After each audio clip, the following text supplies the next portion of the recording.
I'm Mark Harding and I'm here with Simon Majdulski, the Director of Rules and Handicapping for Golf Australia. So as I understand it, the state associations have been going to every golf course in their state, looking at them from every tee and producing slope ratings. How long has that taken?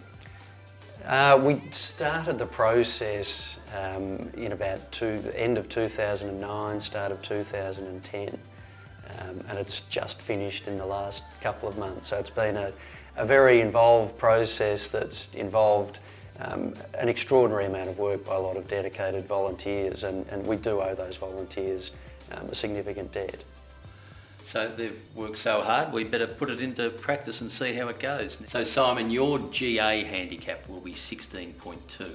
Let's say you're playing a match against somebody who's off a GA handicap of 2.3. Can we look at the comparison as to what that does to the daily handicap on a slope rating of 148 and a slope rating of 101?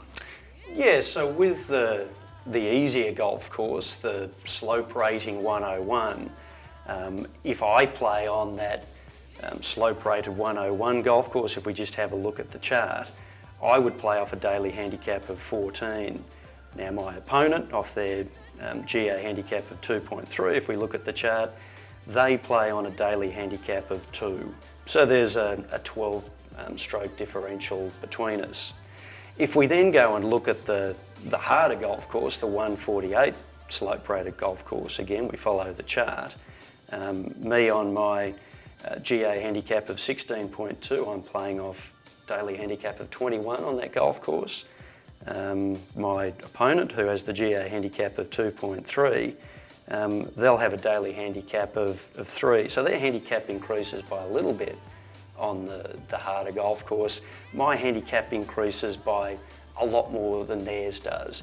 And that's because with my lesser ability, I find it harder to adjust to that more difficult golf course. So I'll get more strokes. So in that scenario, on 2 separate days, you're getting 4 shots more on one course than the other because your opponent is better able to handle the more difficult conditions on that tougher course. Yeah, that's exactly right. What slope is really doing is serving as an equalising factor for the handicap golfer. Now that elite player, if you like, the 2.3 GA handicap mark, they've got a lot more skill than I do, so they're able to handle the harder conditions a lot more readily. Me, I find it harder to adjust, so I need those extra strokes on my handicap. The current handicap system doesn't provide me with those extra strokes. Under the current handicap system, wherever we play, the difference between our handicap stays the same. When slope comes in, on a difficult course, the difference between our handicaps will get wider. On an easier course, I find it easier to adjust, so the difference between our handicaps will get smaller. It's a more fair, more equitable system. So even in that case where we're talking about you playing a better player, in fact what this system does, it's taking your opponent out of the game and pitting you against the course in a much more fair way than we've ever seen before. Yeah, well, it's wherever I go, I'm getting a handicap that is appropriate to the difficulty of the course that I'm playing. Again, under the current system, we don't really get that. We just have this one-size-fits-all handicap. If I'm on 16 here at Metropolitan, I'll play on 16 at a very short regional course.